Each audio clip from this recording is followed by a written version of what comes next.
Dr. Means, are you familiar with FTC policy that requires those who are recommending products online to disclose their financial connection to those companies? In particular, the document from the FTC says this: if you endorse a product through social media, your endorsement message should make it obvious when you have a relationship with the brand. Are you familiar with that? Certainly. That guidance? As you know, there is a pending complaint regarding your failure to adhere to those guidelines that basically makes the contention, and this committee has verified the data that underlies their complaint, that you routinely violated this policy, and that in fact, in the majority of your posts for many of the products you recommend, you did not transparently reveal your financial connection. Let me give you an example. That's false. Well, I'll give you an example. So there's a prenatal vitamin called WeNatal. Your filings before this committee show that you started receiving compensation in the spring of 2024.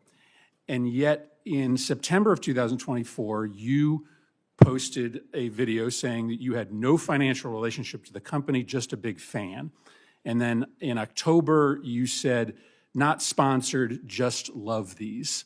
But in fact, you have documentation before this committee that showed when you said those things, you had a financial relationship. You had already started receiving money from that company. So you weren't telling the truth when you said you were just a fan. You were actually receiving money, correct? If in any post where I said I am not receiving money, I had not been receiving money at that time. But you had received partnership fees for this particular prenatal vitamin. In fact, prior to September and October, you had posted partnership links in which you get compensated based upon click-throughs, correct?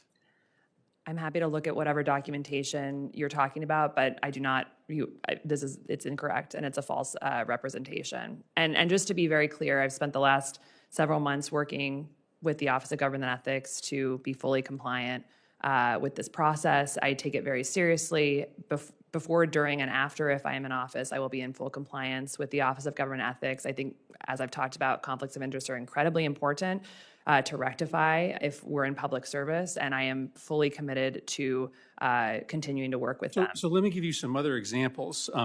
Function Health, which is your lab testing platform, data shows that you disclosed your partnership with them less than a third of the time that you recommended their services online. Genova Diagnostics, you disclosed your sponsorship in only 2 of the 9 times that you promoted Genova. Daily Harvest, you disclosed your sponsorship in only 3 of the 14 posts recommending that product. Zen Basil Seeds, you disclosed your partnership only 2 out of the 13 times that you recommended the product. This seems systemic. It seems that in the majority of instances in which you were, as a medical professional, recommending a product, you were hiding the fact that you had a financial partnership. You seem to be in regular willful violation of the FTC rules. That is concerning as someone who agrees with Senator Cassidy that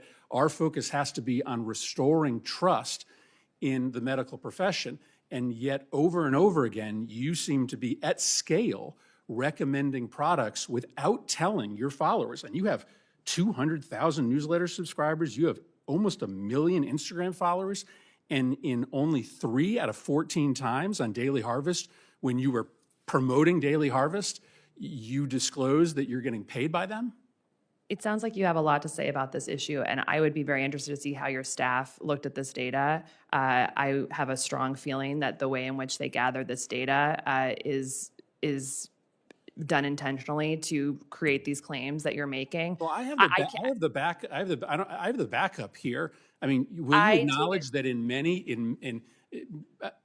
instances when you were promoting these products, you did not disclose that you had a financial relationship? I don't think that's true. If it has happened, if it inadvertently has happened, I would rectify that immediately. However, I would be interested to see how your staff gathered I'll this be data. happy to send it to And you. I will conclude by saying I'll that send I it to take all the committee conflicts. members. I mean, it's pretty incontrovertible evidence. I take conflicts of interest incredibly seriously. I've worked diligently with the Office of Government Ethics to make sure that conflicts are addressed thoroughly. The committee will stand in recess for 15 minutes. Thank you.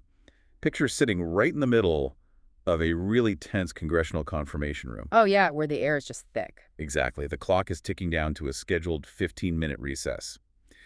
Today, we are taking a deep dive into a pretty heated exchange from a Senate hearing. Right. This is the Forbes transcript between Senator Chris Murphy and the Surgeon General nominee, Dr. Means. And the core issue they were clashing over is where social media influencer ethics intersects with public office, which is fascinating. It really is. Now, just to set the ground rules for you listening, we are not here to take a political side at all. No politics. Right. We just want to unpack the raw facts and the claims and counterclaims presented in that room. Right. So to start, we really have to look at the FTC rules Senator Murphy brought up. Basically, if you endorse a product on social media, you have to make any financial relationship to that brand obvious. And the stakes here are huge because of Dr. Means' reach. I mean, she is a medical professional, but she also has nearly 1 million Instagram followers. And 200,000 newsletter subscribers. That is a massive audience. It really is. And Murphy definitely brought the receipts. He did. He zeroed in on specific data points,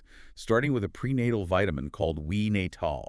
Yeah, he claimed that in late 2024, Dr. Means posted a video essentially saying, "Not sponsored, just love these." Right, but the committee filings allegedly show she actually began receiving compensation from that brand earlier in the spring. Which is a tough look.